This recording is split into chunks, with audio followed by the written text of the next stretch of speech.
Hello students, so welcome back to our channel learn to grow. So आज हम करने जा रहे हैं क्लास 11 का अकाउंटेंसी का chapter number 3 that is theory base of accounting, accounting standards and in AS का next topic that is accounting principles. इससे पहले के लेक्चर में हमने समझा था that what do you mean by GAAP and why is it important and the meaning of accounting principle. तो मैं आपको एक छोटा सा रिकैप करवा देती हूँ एंड देन फिर हम आज के टॉपिक के साथ आगे बढ़ेंगे। So as you we know कि गैप का मतलब हमने पढ़ा था, GAAP is a generally accepted accounting principal.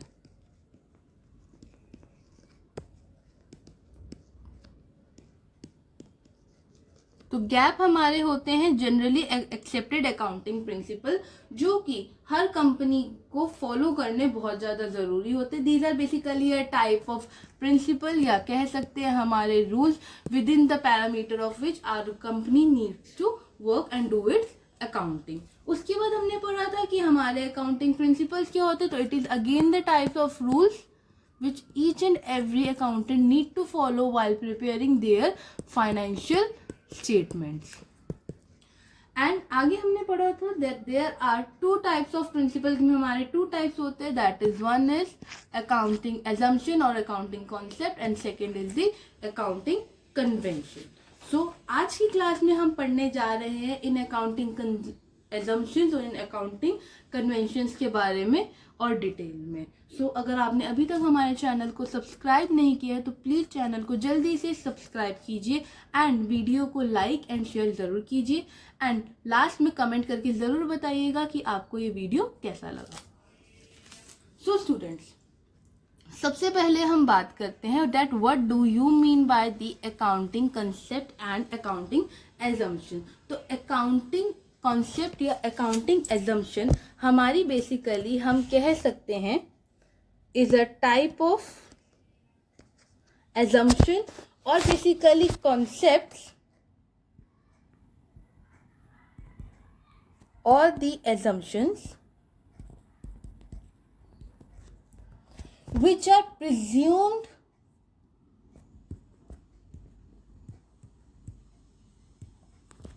to be followed while making the accounts। यानी कि ये कुछ ऐसी एजम्पशंस होती हैं जिनको हम प्रिज्यूम कर लेते हैं, जिनको कि हम मानते हैं कि while making an accounting हम इसको फॉलो करेंगे ही करेंगे। और अगर कोई कंपनी, कोई एंटिटी इसको सपोज करते हैं कि फॉलो नहीं कर रही है, तो उस केस में उस कंपनी या उस एंटिटी को एक डिस्क्लोजर देना बहुत ज़्यादा ज़रूरी है that why they are not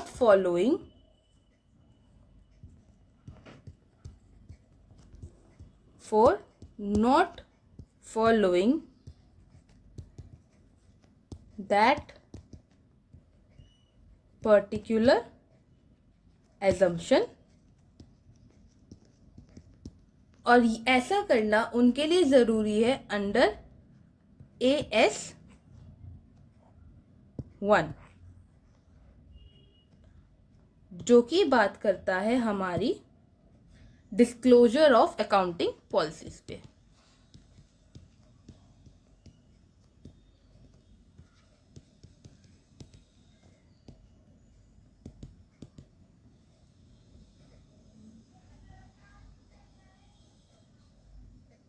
I hope so कि आपको अभी तक यहाँ पे हमारा कॉन्सेप्ट समझ आ रहा होगा कि हम क्या बात कर रहे हैं। एक बार मैं जल्दी से क्विकली आपको रिकैप करवा देती हूँ कि हमने अभी तक पढ़ा कि accounting principle are of two types, one is the accounting concept और the assumption and another is the accounting convention.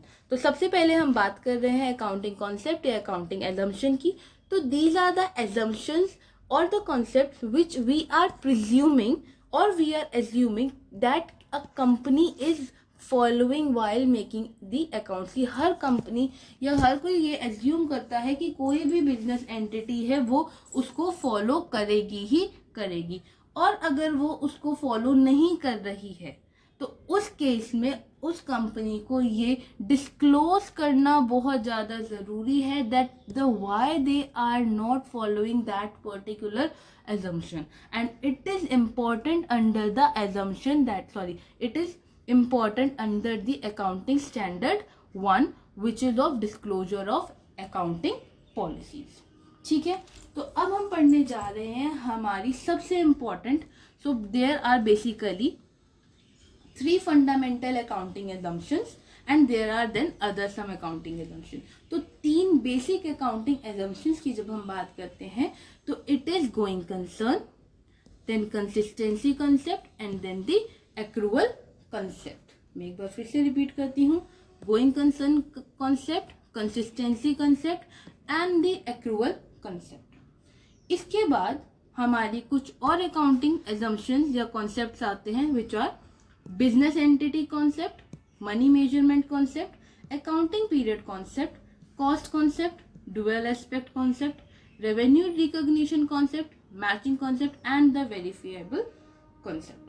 तो ये तो हुई बात हमारी accounting assumptions की, that are the assumptions which we are presuming that each and every accounting firm is follow. Do not worry, हम अभी इनकी डिटेल में और ज़्यादा बात करेंगे इसी लेक्चर में. इसके बाद हम बात करते हैं हमारी कुछ अकाउंटिंग कन्वेंशंस भी होती है विच आर कंजर्वेटिव और prudence concept, then materiality concept and then the full disclosure concept. तो अब हम बात करते हैं इनकी और डिटेल में. तो जो हमने अभी सबसे पहले बात की हमारे फंडामेंटल अकाउंटिंग एजम्पशंस और कॉन्सेप्ट्स की, इनकी. तो सबसे पहले हम इन तीनों को अच्छे से समझेंगे एंड देन फिर हम आगे बढ़ेंगे. तो सबसे पहले हमने बात करी है गोइंग कंसर्न एजम्पशन की. तो गोइंग कंसर्न एजम्पशन से हम क्या समझते हैं? गोइंग कंसर्न से ही समझ आ रहा है थोड़ा सा कि कोई चीज लंबे समय तक के लिए हम उससे क्या है, कंसर्न्ड हैं. क्या है, हम उससे कंसर्न्ड हैं. तो going concern assumption, business will continue for a foreseeable future at the same level of operation. यानी कि जब मैं बिजनेस कर रही हूँ तो मैं मानती हूँ कि मेरा बिजनेस आने वाले कुछ समय तक चलेगा ही चलेगा. It means that I am not willing to shut down my business. मैं यहाँ पे बिजनेस की शॉर्ट फॉर्म लिख रही हूँ. माई बिजनेस, चलिए कोई नहीं, business in the foreseeable future. कि मेरी ऐसी कोई मंशा नहीं है कि मैं अपने बिजनेस को आने वाले फ्यूचर में बंद करूंगी. हर बिजनेसमैन कभी भी दुकान खोलता है, कोई भी अपना कंपनी खोलता है, फर्म खोलता है, तो वो यही सोच के खोलता है कि ये जो बिजनेस है ये मुझे आने वाले समय में किसी प्रकार का लॉन्ग टर्म प्रॉफिट देगा या लॉन्ग टर्म तक मैं इससे अपनी अर्निंग का जरिया बनाऊंगा. हाँ, हम मानते हैं कि there is an uncertainty and risk in the business. जैसे कि आपने अपने आसपास बहुत देखा होगा कि जब हमारा 2020 के अराउंड में जब हमारा कोविड आया था तो उस वजह से काफ़ी बिजनेसेस को हमारे बंद हुए थे, जिससे लोगों को, इकोनॉमी को बहुत ज़्यादा नुकसान पहुंचा था. But that was again and part of uncertainty. But कोई भी बिजनेसमैन ऐसा नहीं सोच के चलता कि हम अपने बिजनेस को बंद करने वाले हैं. तो इसका सबसे बेसिक एग्जाम्पल आता है, company by the machinery for 10 lakh rupees and depreciates it over the year of 10 years instead of treating it as an expense in the years of purchase. तो अभी आप जैसे जैसे आप हमारे इसमें आगे पढ़ेंगे, आप अपनी अकाउंट्स बनाना सीखेंगे, तो आप क्या देखेंगे कि जब भी एक कंपनी जब भी किसी भी तरीके की मशीन को परचेज करती है, चाहे 10 लाख की हो, चाहे 15 लाख की हो, कितने की भी हो, वो उस मशीनरी को कभी भी अपने एक्सपेंस के रूप में शो नहीं करती है. The company always shows it is their asset. एक एसेट को क्रिएट करती हैं और कभी ऐसा नहीं दिखाएंगी दैट कि उनका सीधा 10 लाख रुपए का खर्चा हुआ। क्यों? इसका भी रीज़न हम आगे समझेंगे। बट उसका क्या करेगी कंपनी, उसको धीरे धीरे धीरे धीरे डेप्रिशिएट करती है।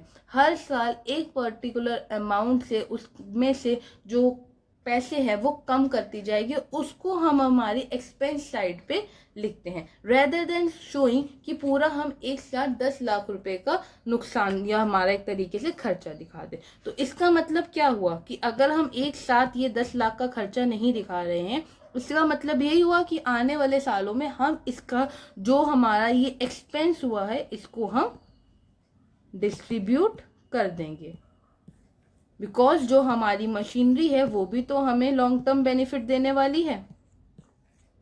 आई होप सो आपको समझ आ रहा होगा। तो मैं एक बार जल्दी से रिपीट करवा देती हूँ कि गोइंग कंसर्न एजम्पशन का हमारा मतलब होता है business will continue for a foreseeable future at the same level of operations and I am, और यहाँ पे आप बोल सकते हैं the businessman is not willing to shut down the business in the foreseeable future, कि मैं अपने आने वाले फोरसीएबल फ्यूचर में अपने बिजनेस को बंद करने की मंशा नहीं रखती हूँ।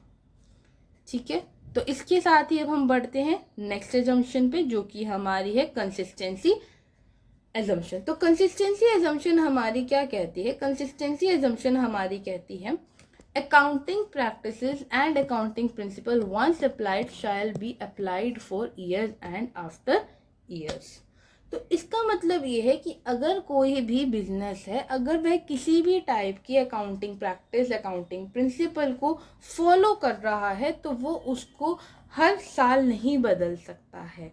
If it is applied it shall be applied year after year, यानी आपको उसको सालों साल तक आप उसको नहीं बदल सकते हैं until and unless there is a need for it, until and unless there is a need, कि अगर कोई नीड है, किसी तरीके की पॉलिसी में चेंज है, तो इस केस में तो आपको ऑब्वियस सी बात है कि आपको बदलना ही पड़ेगा। जैसे अभी आपने देखा हमारा इनकम टैक्स एक्ट चेंज हुआ है, तो ऑब्वियस सी बात है कि जब इनकम टैक्स एक्ट चेंज हुआ है तो उनके ट्रीटमेंट्स में फ़र्क आएगा, उनमें और भी ज़्यादा अकाउंटिंग में फ़र्क आएगा। तो that is a point of need, that is a point of policy change. But जब तक कि ऐसा कोई चेंज ना आए तो आप साल दर साल अपनी अकाउंटिंग पॉलिसीज़ को चेंज नहीं कर सकते। अब बच्चे कहेंगे मैम ऐसा क्यों नहीं बदल सकते? मेरी कंपनी, मेरी मर्जी, मैं जो सी अकाउंटिंग प्रैक्टिस करना चाहूँ, जो सा अकाउंटिंग रूल लगाना चाहूँ मैं लगा सकती हूँ। बट नहीं, अगर हम बार बार ऐसा करते हैं तो इससे कंपनी के प्रॉफिट्स को कैलकुलेट करने में और उनको कंपैरिजन करने में एक कंफ्यूजन आएगा, एक एम्बिग्विटी होगी।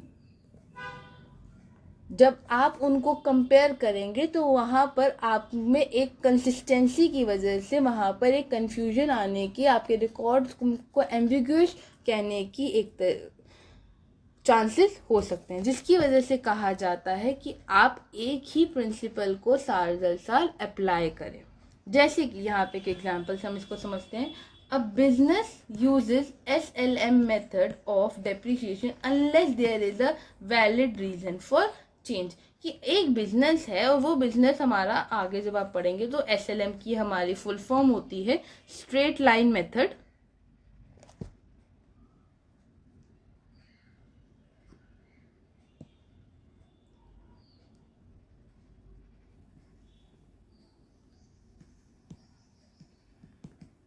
Straight line method of depreciation होता है। और अभी आप आगे एक और चीज पढ़ेंगे, that is written down value method, और एक होता है हमारा रिटन डाउन वैल्यू मेथड। तो सपोज करते हैं कि अगर हमारा बिजनेस SLM मेथड को फॉलो कर रहा है तो वो SLM मेथड को ही फॉलो करेगा अनटिल एंड अनलेस उसको ऐसी कोई नीड है, कोई रीज़न है कि उसको वो मेथड जो है SLM टू WDV लाना पड़ रहा है। ठीक है, आई होप सो आपको ये समझ आया होगा. So consistency assumption means accounting practices and principle once applied shall be applied year after year unless there is a need for changing it. और इससे हमारी एक फायदा और होता है कि ये पर्सनल बायस को भी रिमूव करता है कि अकाउंटेंट की किसी तरीके की पर्सनल बायस है तो वो उसको भी हटाता है. साथ में हमारे जो अकाउंटिंग रिकॉर्ड्स हैं उनको कंपेरेबल भी बनाता है. ठीक है, अब हम चलते हैं हमारी नेक्स्ट एजम्पशन पे, दैट इज एक्रूअल एजम्पशन. तो एक्रूअल एजम्पशन अब हमारी क्या कहती है, जस्ट अ सेकेंड.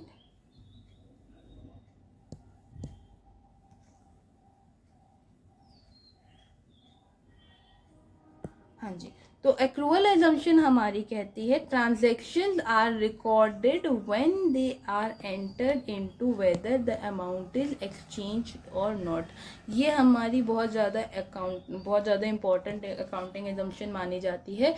और इसमें ये कहा जाता है कि हमारी जो भी ट्रांजैक्शंस हैं वो रिकॉर्ड की जाती है when they are entered whether the amount is exchange और नॉट. यानी कि हमारी कोई भी ट्रांजैक्शन होगी वो तभी के तभी हमारी नोटेड कर ली जाएगी जैसे ही आपने उस ट्रांजैक्शन में एंटर किया, चाहे ही फिर आपने उससे अमाउंट का एक्सचेंज हुआ हो, चाहे वो एक्सचेंज ऑफ अमाउंट ना हुआ हो, उससे फर्क नहीं पड़ता है. आपको उसी टाइम पे अपनी रिकॉर्डिंग जो है वो करनी पड़ेगी. जैसे कि हम एक बार इसको एग्जांपल से समझते हैं. Goods sold on 2nd April 2026 is realized as sales, though the payment for it is received in July 2026.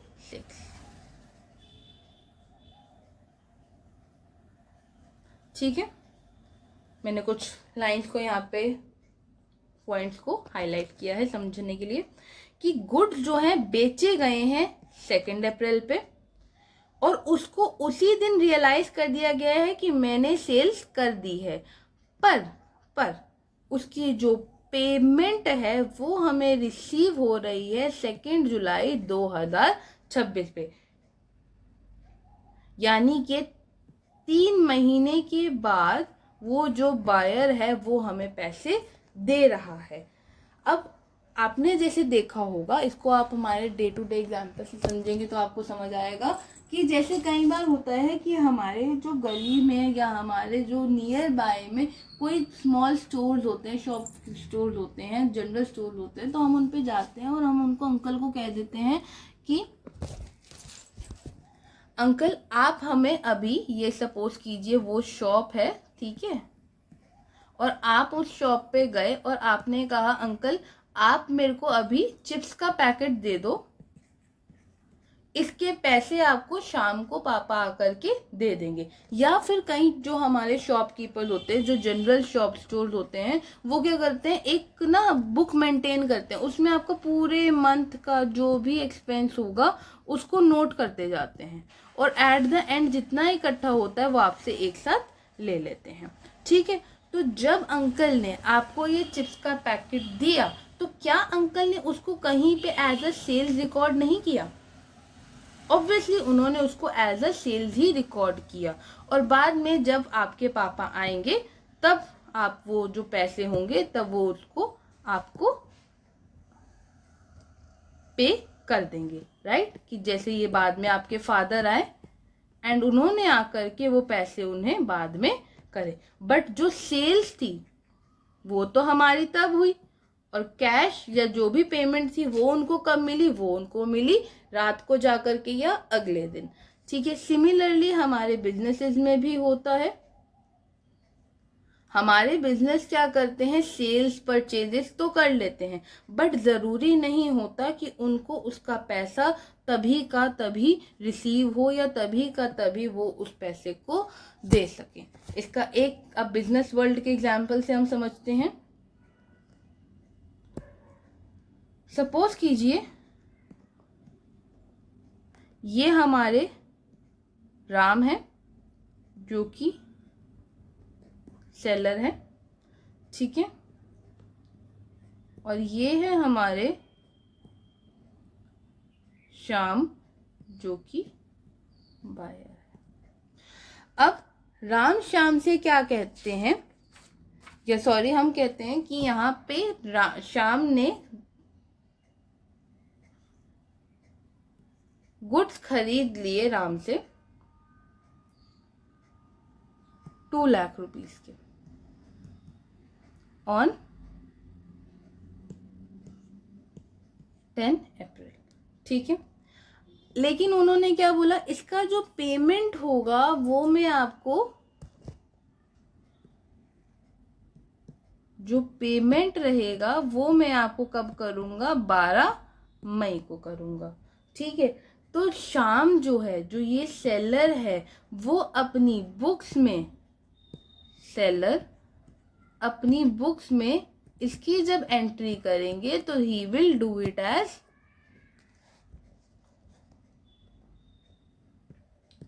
Shyam account debit to sales, यानी उन्होंने उसी दिन अपनी सेल्स को क्या कर दिया, शो कर दिया कि मैं अपने एंड से गुड्स को बेच चुका हूं, ठीक है। आई होप सो आपको यहां तक समझ आया होगा।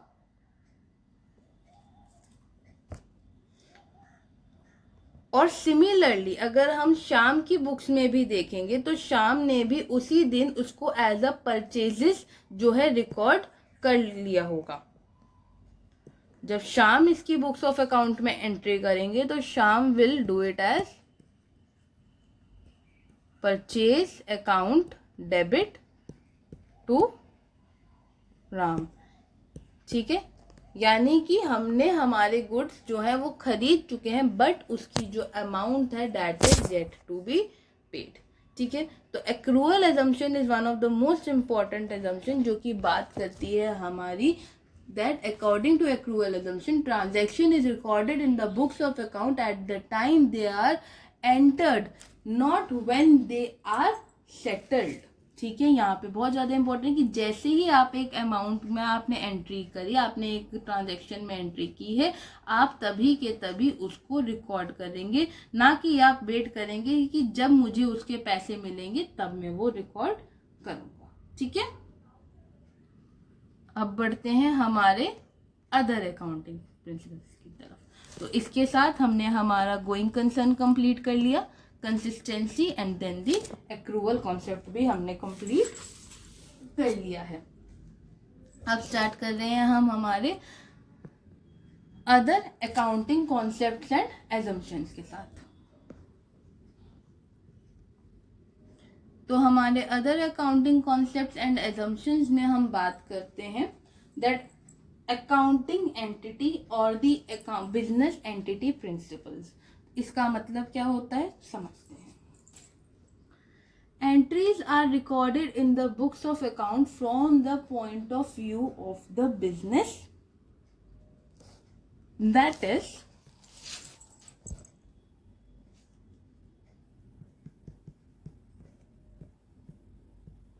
business and the owner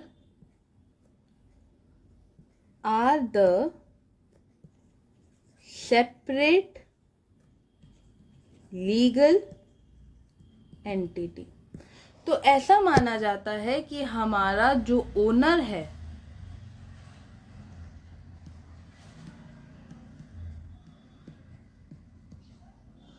और जो हमारा बिजनेस है, ये दोनों ही एक तरीके से सेपरेट लीगल एंटिटी होते हैं। और बिजनेस का ओनर से ऑब्वियसली जो हमारा ओनर है, ओनर ने बिजनेस को प्रॉपर सेटअप तो किया है, बट कभी भी ओनर का हम नहीं कहेंगे कि बिजनेस के पैसे पे पूर्णतः रूप से अधिकार है या बिजनेस का ओनर के पैसे पे पूर्णतः रूप से अधिकार है। मतलब कि ये दोनों ही सेपरेट लीगल एंटिटी है। ये इसके जो रिकॉर्ड्स बनेंगे वो सेपरेट होंगे from the records of the owner, ठीक है।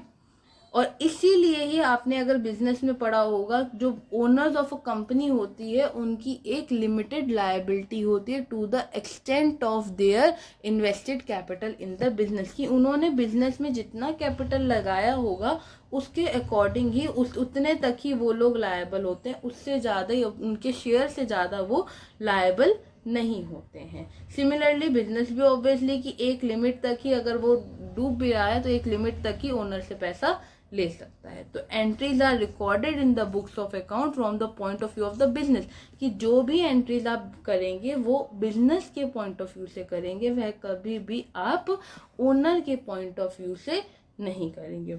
इसका एक बहुत अच्छा एग्जाम्पल हम देखते हैं, that the owner withdraws ₹20,000 from the personal for the personal use is recorded as drawing not the expense of the business.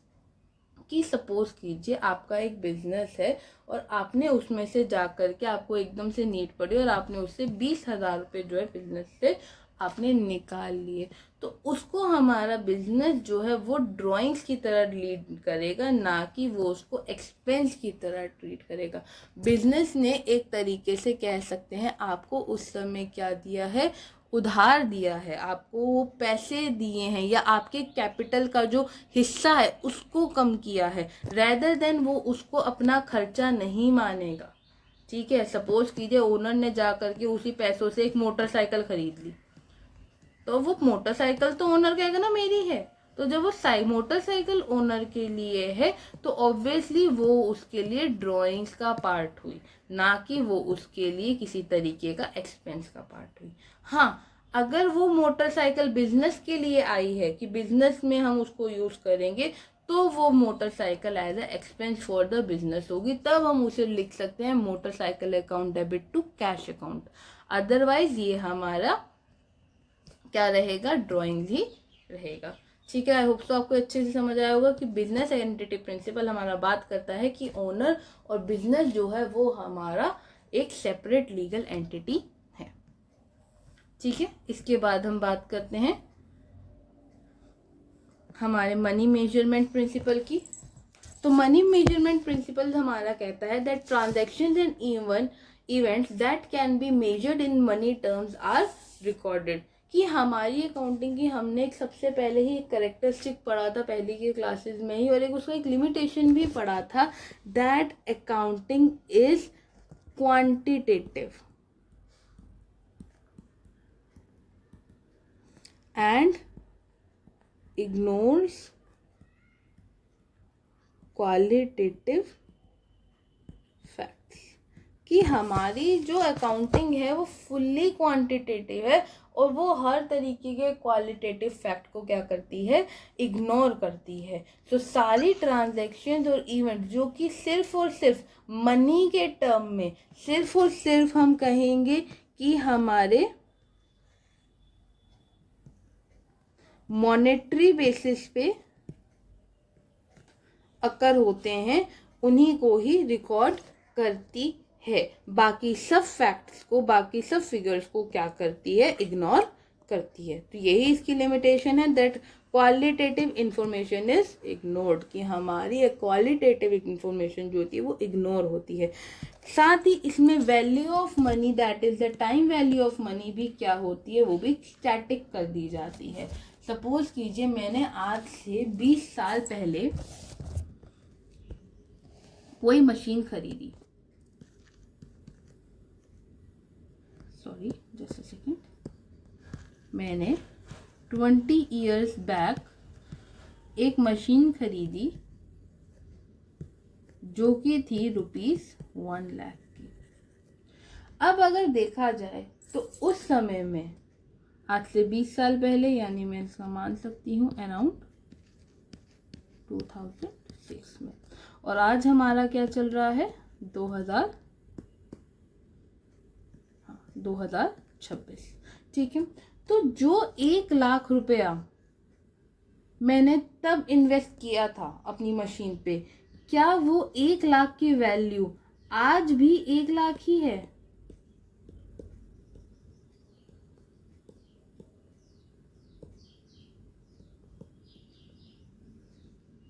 Obviously नहीं।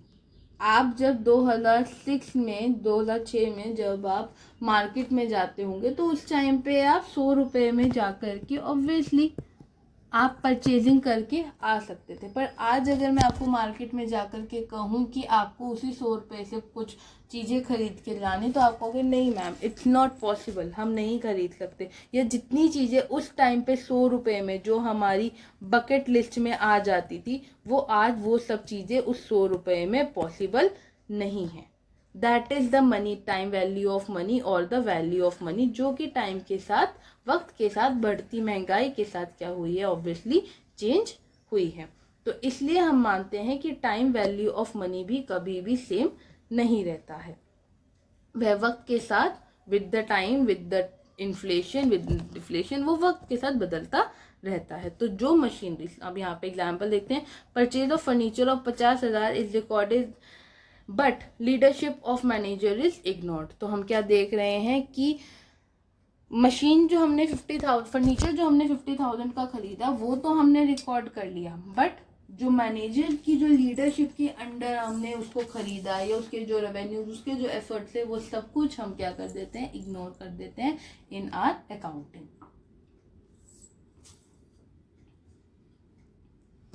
तो आपको यहाँ तक समझ आया होगा। अब बढ़ते हैं हमारे नेक्स्ट अकाउंटिंग प्रिंसिपल पे, that is accounting period principal.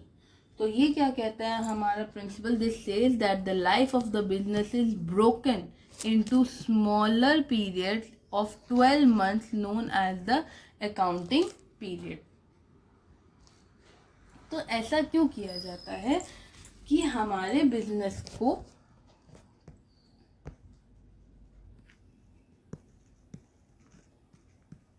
Regular intervals पे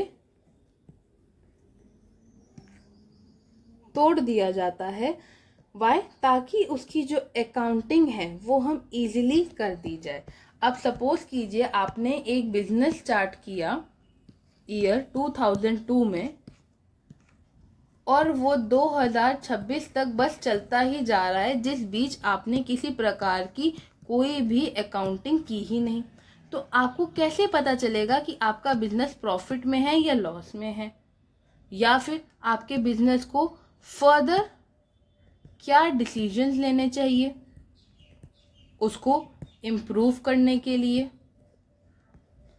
अब आप सपोज करके, क्योंकि हमारा बिजनेस तो हमने अभी पढ़ा है कि हमारे गोइंग कंसर्न के अकॉर्डिंग एक लंबे समय तक चलने वाला है, और हम उसको शट डाउन करने की कोई मंशा नहीं रखते हैं। तो अगर ऐसे केस में आप अभी बिजनेस को शट डाउन नहीं करना चाहते और अभी भी आपको इतने साल हो गए, 24 साल से आपका बिजनेस जो है चल रहा है, और अभी तक आपने अगर उसकी अकाउंटिंग नहीं की है कि वो आपको प्रॉफिट दे रहा है या लॉस दे रहा है, और अगर लॉस दे रहा है तो ऐसे कौन से डिसीजंस आपको लेने चाहिए जिससे कि उसमें इम्प्रूवमेंट आ सके, तो वो सब हमारा किससे पता चलता है, अकाउंटिंग से पता चलता है।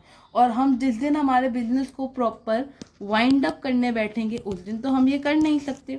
इसलिए क्या कहा गया कि हमारे बिजनेस को छोटे छोटे स्मॉलर पीरियड्स में, दैट इज ऑफ 12 months में हम क्या कर देते हैं, ब्रेक कर देते हैं, और इसी को हम क्या कहते हैं, अकाउंटिंग पीरियड प्रिंसिपल। ठीक है, और यही अकाउंटिंग पीरियड्स को ही हम क्या बोलते हैं, इन्हीं अकाउंटिंग पीरियड्स को हम बोलते हैं हमारे फाइनेंशियल ईयर। ठीक है, तो इसका एग्जाम्पल दे रखा है यहाँ पे। A company prepares it's financial statements for the year ended 31 March every year. तो हर साल हमारी कंपनी क्या करती है, 31 मार्च पे हमारी फाइनेंशियल स्टेटमेंट्स को क्लोज करती है। ठीक है, तो हमारा फाइनेंशियल ईयर क्या होता है, 1 April to 31 March of the next year. ठीक है, तो ये होता है हमारा फाइनेंशियल ईयर, जिसमें कि हर साल दर साल हमारी कंपनी अपने प्रॉफिट्स को, अपने लॉसेस को कैलकुलेट करती है, उससे ही फिर आगे डिसीजंस लेती है that what we need to do further in our business in order to increase our profits.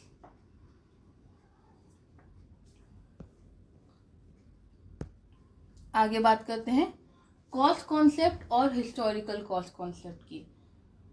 तो कॉस्ट कॉन्सेप्ट या हिस्टोरिकल कॉस्ट कॉन्सेप्ट हमारा क्या कहता है, transactions are recorded at the price paid, कि ट्रांजैक्शंस जो हैं वो रिकॉर्ड की जाती है उसी प्राइस पे जो कि उन्होंने पे किया है। यानी कि अगेन हम कहेंगे कि इस कॉन्सेप्ट के अकॉर्डिंग हमारी जो मार्केट वैल्यू है ऑफ एसेट और of anything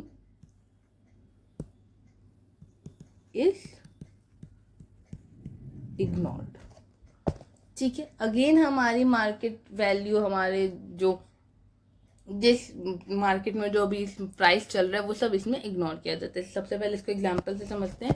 an asset purchased for 10 lakh even if its market value is 8 lakh और 12 lakh will remain 10 lakh that is the same in the books of account. की सपोज कीजिए आपने एक एसेट 10 लाख रुपए का खरीदा, बट आज अगर आप उसको मार्केट में खरीदने जाएंगे तो उसकी वैल्यू 8 लाख हो चुकी है या 12 लाख हो चुकी है बढ़ करके, बट स्टिल हमारी बुक्स ऑफ अकाउंट में वो 10 लाख का 10 लाख ही रहेगा, उसमें किसी प्रकार का कोई भी चेंज नहीं आएगा। ठीक है, बल्कि हम उसको डेप्रिसिएशन से ही सिस्टमैटिकली क्या करेंगे, रिड्यूस करते रहेंगे।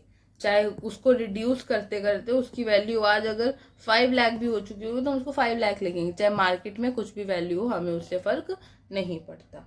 ठीक है, तो ये अगेन एक लिमिटेशन की तरह हमारा वर्क करता है। नेक्स्ट बात करते हैं हमारा मैचिंग कॉन्सेप्ट और द मैचिंग प्रिंसिपल की।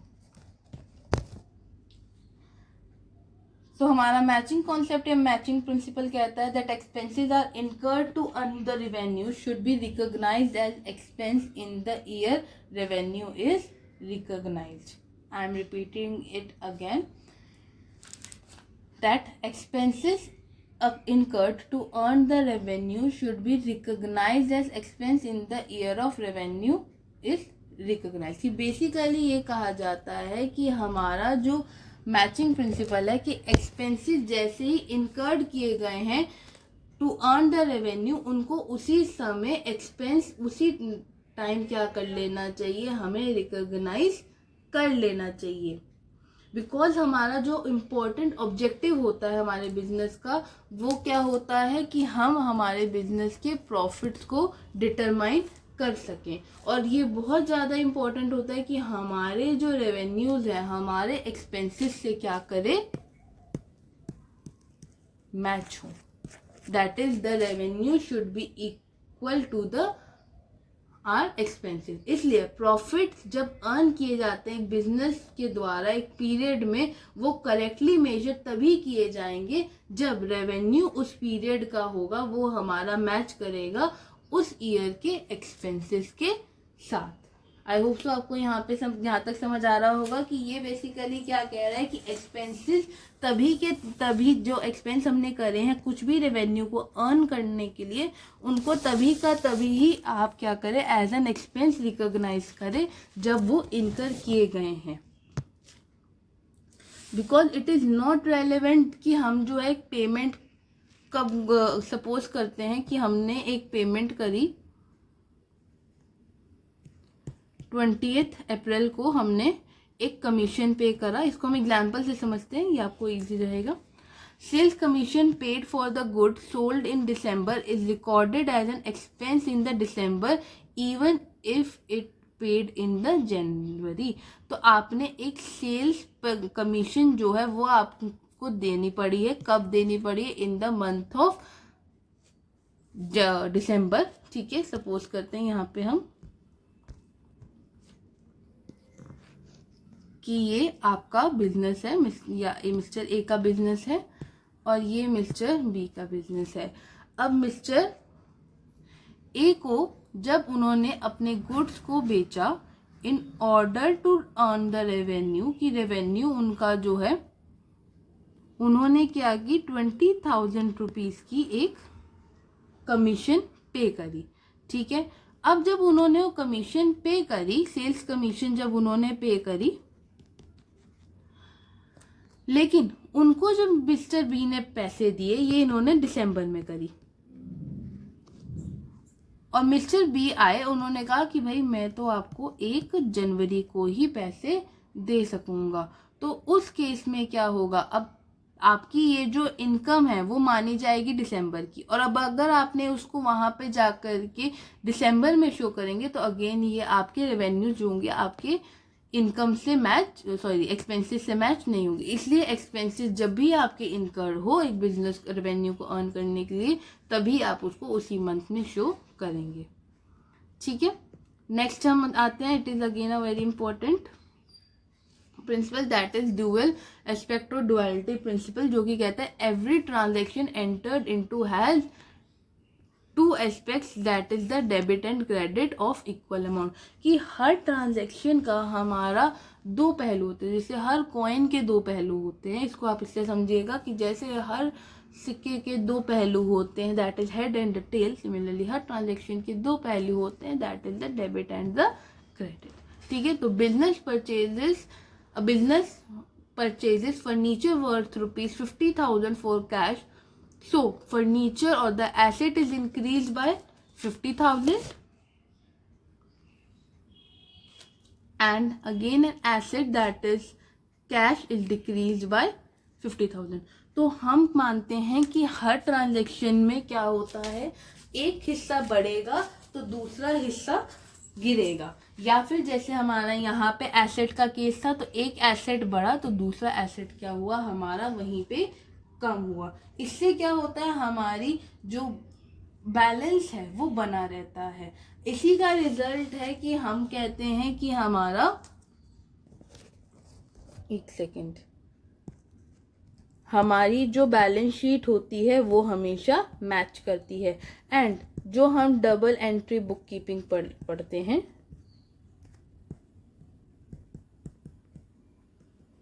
वो भी इसी का रिजल्ट है।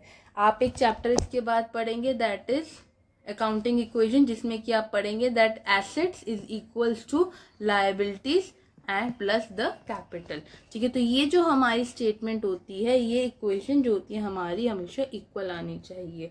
ठीक है, तो वी ऑलवेज से दैट कि हर ट्रांजैक्शन में एक पार्ट डेबिट होगा तो दूसरा पार्ट क्रेडिट होगा ही होगा, that is there is a double aspect, there is a dual aspect of every transaction, that is the debit and the credit. ठीक है,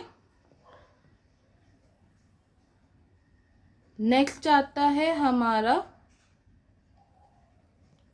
revenue recognition concept. Revenue recognition concept हमारा कहता है that revenue is recognised when the right to receive is established. Again a very important principle, जो कि हमारा कहता है कि रेवेन्यू जब भी आपका रिकॉग्नाइज हो जाता है, जब उसको राइट टू रिसीव जो होता है वो एस्टैब्लिश कर दिया जाता है। This is something related to the matching concept या मैचिंग प्रिंसिपल। बस वहाँ पे ये बात होती थी कि हमारे जो रेवेन्यू है वो हमारे एक्सपेंस के साथ जो होते हैं वो मैच करने चाहिए।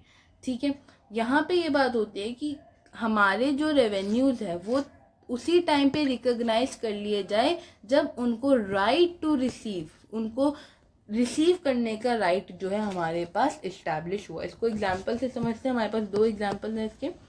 एक कि गुड्स बेचे गए, कब बेचे गए, मार्च 26 में बेचे गए, और उसका जो रेवेन्यू है वो हमें मिल रहा है अप्रैल में। लेकिन अगर हमने अपने गुड्स आपको बेच दिए, सपोज कीजिए कि आपने किसी से गुड्स खरीद लिए हैं, तो आपकी उसी समय लायबिलिटी बन गई कि आपको उसको जो पैसे हैं वो देने हैं, और सेम उसकी क्या बन गई, एक तरीके से एसेट बन गया कि उसको वो पैसे क्या करने हैं, वो लेने हैं। ठीक है, तो आपका जो रेवेन्यू रिकॉग्निशन हुआ कब हो गया, जैसे ही आपने गुड्स आपने भेजे, वो आपका क्या बन गया कि भाई मेरे को इस पर्टिकुलर गुड्स के पैसे अब रिसीव होने चाहिए। ठीक है, सिमिलरली अब मिस्टर बी ने सपोज कीजिए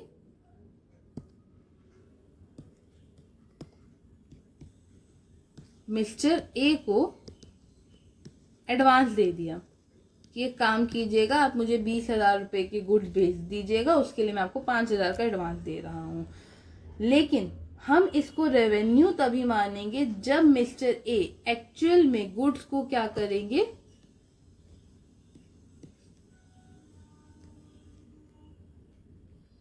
सोल्ड करेंगे, तभी हमारा जो रेवेन्यू होगा, तभी हमारा रेवेन्यू रिकॉग्नाइज माना जाएगा।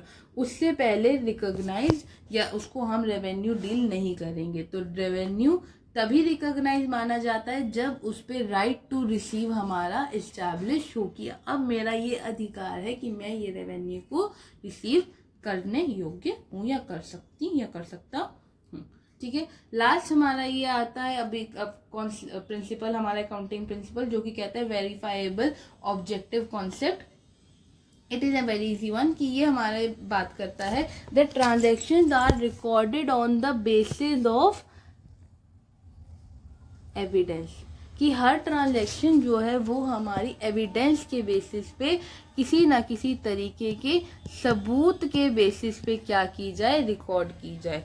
कोई भी अकाउंटेंट, कोई भी पर्सन जब किसी ट्रांजैक्शन को रिकॉर्ड करता है तो वो किसी बेसिस पे रिकॉर्ड करता है, ऐसे रिकॉर्ड नहीं कर सकता है। ठीक है, वो रिकॉर्ड्स क्या होते हैं, वो एविडेंसेस क्या होते हैं, वो होते हैं बिल, कैश मेमो, इनवॉइस। ठीक है, तो ये सब होते हैं हमारे छोटे छोटे एविडेंसेस जो कि रिकॉर्ड जब एक अकाउंटेंट टैली बनाने बैठेगा तो उनको रखेगा। And even at the time of audit भी वो क्रॉस वेरीफाई किए जा सकते हैं कि कहीं कोई गलती या कोई गड़बड़ या किसी तरीके की मैनिपुलेशंस ना की गई हो। ठीक है, तो हमारी transaction should always be verifiable, our accounting should always be verifiable in order to make it fair and free from bias, हम ये करते हैं। तो transaction are recorded on the basis of what, on the basis of evidence. एक छोटा सा example इसका देख लेते हैं। A purchase is recorded only after receiving the supplier's invoice और द बिल, कि किसी भी तरीके की परचेज तभी आप रिकॉर्ड कर सकते हैं जब आपको सप्लायर का, भेजने वाले का, बेचने वाले का इनवॉइस या बिल, उसका बिल नंबर रिसीव हो जाएगा। उसी के बेसिस पे सारी ट्रांजैक्शंस रिकॉर्ड की जाएगी, अनटिल एंडलेस नहीं। इससे रिलेटेड अभी हमारा एक वाउचर्स आगे चैप्टर भी आएगा जिसमें हम और डिटेल में इन सब एविडेंसेस को पढ़ेंगे। ठीक है, तो इसके साथ ही स्टूडेंट्स हमने हमारा more than half of the topic complete कर लिया है। That is fundamental accounting assumptions हमारी हो चुकी हैं। गोइंग कंसर्न, जिसमें कि हम कहते हैं कि हमारा बिजनेस फोर्सिएबल फ्यूचर तक अभी चलेगा और हम उसको बंद करने की इच्छा नहीं रखते। कंसिस्टेंसी हमारा कहता है दैट कि हमें एक ही प्रैक्टिस या एक ही प्रिंसिपल को कंसिस्टेंटली फॉलो करना है। ठीक है, फॉलो करना है। फिर आता है एक्रूअल। एक्रूअल कॉन्सेप्ट हमारा कहता है कि ट्रांजैक्शन चाहे आपकी कैश के विद हो चाहे विदाउट कैश हो, दैट इज जिसको कि हम आगे आप पढ़ेंगे क्रेडिट ट्रांजैक्शन बोलते हैं। मैं एक बार वापस लिख देती हूँ, क्रेडिट ट्रांजैक्शन बोलते हैं, उधारी जिसको हम कहते हैं। तो वो दोनों ही हम इसमें रिकॉर्ड करते हैं। इट डजेंट मीन कि पैसा रिसीव हुआ है कि नहीं हुआ है, हम उसको रिकॉर्ड करेंगे। ठीक है, देन अदर अकाउंटिंग एजम्पशन जो है, इनके बारे में तो हमने पढ़ लिया कि इनको तो करना ही करना है। Then these are also important one, that business entity concept, कि हम हमारे बिजनेस को और हमारे ओनर को क्या मानते हैं, सेपरेट लीगल एंटिटी मान रहे हैं। मनी मेजरमेंट क्या कहता है, that all the money transactions are recorded. इसकी लिमिटेशन है कि हमारे सारे क्वालिटेटिव जो फैक्ट्स हैं वो सब इसमें इग्नोर कर दिए जाते हैं। अकाउंटिंग पीरियड कहता है कि हमारी पूरी बिजनेस की लाइफ को 12 मंथ्स के छोटे छोटे पीरियड्स में क्या कर दो, अकाउंटिंग पीरियड्स में ब्रेक कर दो। इन्हीं अकाउंटिंग पीरियड्स को हम क्या बोलते हैं, फाइनेंशियल ईयर भी बोलते हैं, जो कि हमने क्या पढ़ा, 1 April to 31 March every year होता है। ठीक है, कॉस्ट कॉन्सेप्ट या फिर इसका दूसरा नाम हमने पढ़ा था हिस्टोरिकल कॉस्ट कॉन्सेप्ट, जो कि कहता है कि बिजनेस की जो ट्रांजैक्शन हैं या जो भी हमने एसेट्स परचेज किए हैं वो उनकी कॉस्ट पे या जिस वैल्यू पे हमने उसे खरीदा था उसी पे रिकॉर्ड किए जाते हैं। नेक्स्ट आता है डुअल एस्पेक्ट और डुअल कॉन्सेप्ट, जो कि कहता है कि हर ट्रांजैक्शन के दो पहलू होते हैं, एक होता है हमारा डेबिट का, एक होता है हमारा क्रेडिट का। यानी अगर एसेट बढ़ेगा, एक चीज बढ़ेगी तो एक चीज घटेगी, आइदर एसेट और एसेट, एसेट और लायबिलिटी, लायबिलिटी और एसेट और liability and liability. But her transaction का डुअल एस्पेक्ट होगा, that is one is the debit and one is the credit. ठीक है, और इसी से रिलेटेड ये आ जाता है हमारा मैचिंग की, इसी की वजह से डेबिट और क्रेडिट होगा, इसी की वजह से हमारे जो रेवेन्यूज होंगे हमेशा हमारे एक्सपेंस के इक्वल ही होंगे। कभी हमारे रेवेन्यू हमारे एक्सपेंसेस से हम ऊपर या नीचे नहीं कर सकते। एक्सपेंसेस जैसे ही आप अर्न कर रहे हो, किसी भी रेवेन्यू को अर्न करने के लिए आपको उसको तभी के तभी रिकॉर्ड करना है, so that your revenue should be equal to your expense. Next is the revenue recognition concept, जो कि कहता है कि रेवेन्यू को तभी के तभी आप रिकॉग्नाइज कर लीजिए जब उसको राइट टू रिसीव हमारा एस्टैब्लिश हो जाए। ठीक है, लास्ट जो हमारा अकाउंटिंग एजम्पशन है that is the verifiable concept, कि अकाउंटिंग में आपकी सारी ट्रांजैक्शंस के आपके पास एविडेंसेस होने चाहिए ताकि आप उन्हें वेरीफाई कर सके, that whether all the transactions are free and fair और नॉट।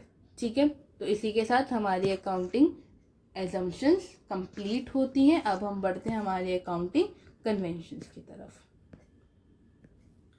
तो अकाउंटिंग कन्वेंशन जो सबसे पहली हमारी है वो बात करती है हमारी full disclosure should be made of the items required under law, those items which are material, कि आपको हर आइटम का जो भी रिक्वायर्ड है बाय द लॉ, दो चीजें होती हैं, आपको डिस्क्लोजर करना है, ये आपको पता है, disclosure should be made of the items required under the law. एक तो जो लॉ के द्वारा चाहिए कि हमें डिस्क्लोज करनी चाहिए, एक तो वो चीजें, और एक होती है आइटम्स विच आर मटेरियल, ऐसी चीजें जो कि मटेरियल। अब आप कहेंगे मैम ये मटेरियल क्या होता है, क्या उसका कुछ बेसिकली इन फिजिकल फॉर्म होना उसका जरूरी है? नहीं, इसका मतलब ये है कि देखिए एक चीज होती है, मान लीजिए एक कोई मैटर है, एक कोई मसला है जो आपके लिए बहुत ज़्यादा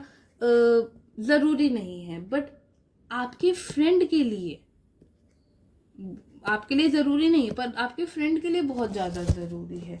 ठीक है, सपोज करते हैं कि स्कूल में एग्ज़ाम है, होने वाला है, ठीक है, और आप अच्छे से सब कुछ पढ़ करके गए हैं, तो आप क्या कहेंगे कि मेरे को तो कोई टेंशन नहीं है मैम, जब मर्जी क्लास टेस्ट ले ले, मैं तो फुली प्रिपेयर्ड हूँ, तो मेरे को तो किसी तरीके की कोई टेंशन नहीं। बट आपका फ्रेंड कह रहा है कि नहीं भाई मैंने तो पढ़ा नहीं रोज, अब मेरे को तो सब कुछ आज रात के अंदर अंदर ही कवर करना है, तो मेरे लिए तो ये बहुत बड़ा टेंशन वाला मुद्दा है। तो यानी प्रॉब्लम क्या है, या सिचुएशन प्रॉब्लम, इस मतलब इस वाली को तुम एग्जाम को प्रॉब्लम तो नहीं कहेंगे ऑब्वियसली, लेकिन इसको हम एक सिचुएशन कह लें कि ये सिचुएशन आपके लिए प्रॉब्लमैटिक नहीं है बट आपके साथ वाले दोस्त के लिए प्रॉब्लमैटिक है। व्हाई? बिकॉज आपने पढ़ा था बट उसने पढ़ा ही नहीं, तो उसको सारा सिलेबस सारा रिविजन में एक रात के अंदर अंदर करना है। ठीक है, तो the thing which is material for this person is not very much material to you.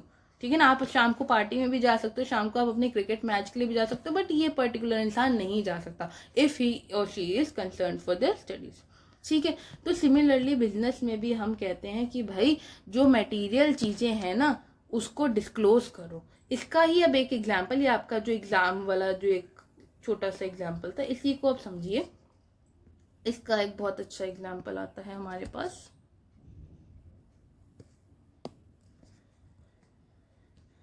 क्या कहते हैं हम इस एग्जाम्पल में, एक लीजिए आप कंपनी ए, ठीक है, और एक लीजिए आप कंपनी बी। कंपनी ए का जो रेवेन्यू है वो है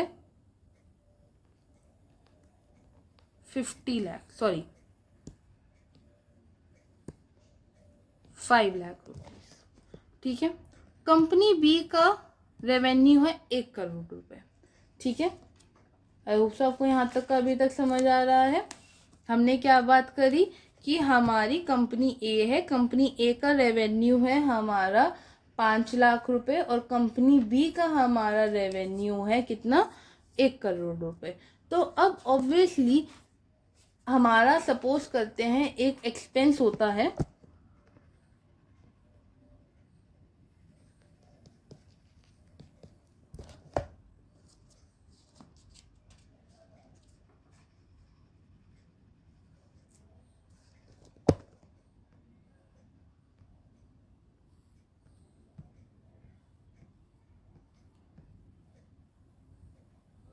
सपोज 2 लाख रुपीस का, और यहाँ पे भी एक एक्सपेंस होता है 2 लाख रुपीस का। तो ऑब्वियसली अगर एक एक्सपेंस होता है हमारा यहाँ पे 2 लाख रुपीस का, तो ये इनके लिए तो प्रॉब्लमेटिक सिचुएशन है कि भाई हम रेवेन्यू ही 5 लाख कर रहे हैं, उसमें से एक हमारे अनसडन एक्सपेंस हो गया 2 लाख रुपए का, तो इनको तो प्रॉब्लम होगी ना, ऑब्वियसली इनके प्रॉफिट्स क्या हुए, डिक्रीज हो गए। बट जिसका इनकम ही 1 करोड़ रुपये, उसका अगर 2 लाख का खर्चा एक्स्ट्रा हो भी जाता है तो उसके लिए वो इतनी ज़्यादा प्रॉब्लमेटिक सिचुएशन नहीं होगी। तो यही चीज़ वो कहते हैं कि कुछ चीज़ें ऐसी होती है जो मटेरियल होती है एक पर्सन के लिए बट दूसरे पर्सन के लिए नहीं। तो यहाँ पे हमने मटेरियल का मतलब समझा, जिसको भी हम आगे मटेरियलिटी में भी अच्छे से समझेंगे। मटेरियलिटी प्रिंसिपल इसका हमारा आगे एक और आएगा, ठीक है, कि डिस्क्लोजर होना चाहिए उन आइटम्स का जो कि रिक्वायर्ड है अंडर लॉ और जो कि मटेरियल है, जो कि इम्पोर्टेंट है, ठीक है। तो company discloses details of the major lawsuits in the notes, कि कोई भी अगर आपके ऊपर लॉ सूट्स चल रहे हैं, किसी तरीके की कानूनी कार्रवाई चल रही है, तो आप उसको नोट्स ऑफ अकाउंट में दिखाइए। इवन केस अगर स्टिल पेंडिंग है, अगर उसकी अभी तक आप उससे फ्री नहीं हुए, तो आप उसको शो कीजिए। और रीजन आपको बताने चाहिए कि आपकी अगर लो टर्नओवर हो रही है साल दर साल, तो उसके क्या रीजंस हैं, ठीक है। उसके बाद नेक्स्ट आता है मटेरियलिटी। तो एन आइटम और disclosure material if it will influence the decisions of the user. तो अब अगर वो आइटम एक आइटम है, उसका डिस्क्लोजर बहुत ज़्यादा ज़रूरी है अगर वो डिसीजन ऑफ द यूज़र को क्या करेगी, इन्फ्लुएंस करेगी, ठीक है। जो मैंने अभी आपको सेम एग्जांपल दिया था वही कंपनी ए और कंपनी बी वाला, कि जहां पर आपका रेवेन्यू ही 5 लाख रुपए हैं, वो उसके लिए उसके जो कंपनी ए के होल्डर्स होंगे उनके लिए तो ये चिंताजनक बात होगी। उसके जो यूजर्स भी होंगे, जो चाहे वो शेयर होल्डर्स हो, जो उनके बैंक्स होंगे, जो फाइनेंशियल इंस्टीट्यूशन जो उन्हें क्रेडिट पे सामान बेचते हैं, उनके लिए तो प्रॉब्लम की सिचुएशन है कि हो सकता है कि भैया इनके अगर ये ना संभल पाए तो इनके प्रॉफिट्स और आगे गिर जाएं, ठीक है। बट जो 1 करोड़ रुपए कमा रहा है उसके लिए 2 लाख रुपए कोई बहुत बड़ी अमाउंट नहीं होगी, एक बहुत सीरियस इशू नहीं होगा, उसको डिस्क्लोज करना जरूरी नहीं होगा। सपोज अ कैलकुलेटर कॉस्टिंग ₹700 में be charge as an expense instead of being recorded as an fixed asset. अब आप बात करें सिर्फ कैलकुलेटर्स का सोचोगे तो कैलकुलेटर आप कहोगे कि ये तो भाई हमें कोई भी calculator is minimum like 5 to 6 years तो चलेगा ही चलेगा। तो यानी कि वो हमें क्या दे रहा है, एक लॉन्ग टर्म बेनिफिट दे रहा है, ठीक है। तो जब भी कोई कंपनी एक कैलकुलेटर परचेज करेगी तो वो उसको एज एन एक्सपेंस दिखाएगी, उसको फिक्स्ड एसेट नहीं दिखाएगी। Why? Because of its amount, कि आप उस पर सिर्फ 700 रुपये खर्च कर रहे हो, ठीक है। तो वो इतना ज़्यादा मटेरियल नहीं है कि आप उसको अपनी बैलेंस शीट के स्पेसिफिकली एसेट्स में जा करके फिक्स्ड एसेट के कॉलम में जा करके लिख रहे हो। नो, वो आपका एक छोटा सा डे टू डे आप उसको एक्सपेंस में 700 रुपये स्टेशनरी में करके डाल दोगे, ठीक है। तो दिस इज मटेरियलिटी। इन दोनों में कंफ्यूज नहीं होना। डिस्क्लोजर मतलब होता है कि आप जो है डिस्क्लोज कर रहे हो सारी चीज़ों को, सारी जो आइटम जो कि मटेरियल है, जो कि बतानी आपको ज़रूरी है, चाहे अंडर लॉ हो चाहे उनका इम्पोर्टेंस उसके लिए। और मटेरियलिटी का मतलब क्या होता है कि आपको वो सब कुछ बताना है जो कि आपके यूज़र के डिसीजन को इन्फ्लुएंस कर देगा। 700 रुपये का कैलकुलेटर आपके यूज़र को, आपके शेयर होल्डर को इन्फ्लुएंस नहीं करेगा कि उसको पैसे लगाने हैं कि नहीं लगाने हैं, ठीक है। बट आप अगर 7 लाख रुपए का कहीं पे खर्चा कर रहे हो तो वो उसके यूज़र को खर्चा को डिसीजन को ज़रूर इन्फ्लुएंस करेगा कि उसको आपकी कंपनी में पैसे लगाने हैं, या फिर आपका जो कोई भी फाइनेंशियल इंस्टीट्यूशन है कि उसको आपको लोन क्रेडिट करना है या नहीं करना है, ठीक है। Last and the one of the most important accounting convention हम पढ़ रहे हैं, जो कि हमारी क्या कहती है, provide for all the anticipated expenses and losses but do not account for anticipated income and profit, जो कि हमारी कौन सी है, प्रूडेंस और कंजर्वेटिज्म प्रिंसिपल। बेसिकली अपने आप को कंजर्व करके चलो, ज़्यादा सबको शोषा करने की ज़रूरत नहीं, सबको नहीं बताना कि भैया नहीं मैं तो, मेरे पास तो बहुत सारे पैसे आने वाले पता है, नहीं सबको ही सब नहीं बताना, उल्टा सबको दिखाओ कि हमें क्या होता है, हमारे तो अभी बहुत खर्चे पड़े हुए हैं, ठीक है। जैसे मम्मी घर पे कहती है ना कि नहीं ज़्यादा सबको मत दिखाओ, नज़र लग जाएगी, ज़्यादा सब कुछ इंस्टाग्राम पे मत डालो, सेम इसी तरीके से provide for all anticipated expenses, अपने सारे जितने भी खर्चे होने वाले हैं ना उसके लिए अभी से तैयारी करनी शुरू कर दो, लॉसेस के लिए अभी से तैयारी करनी शुरू कर लो।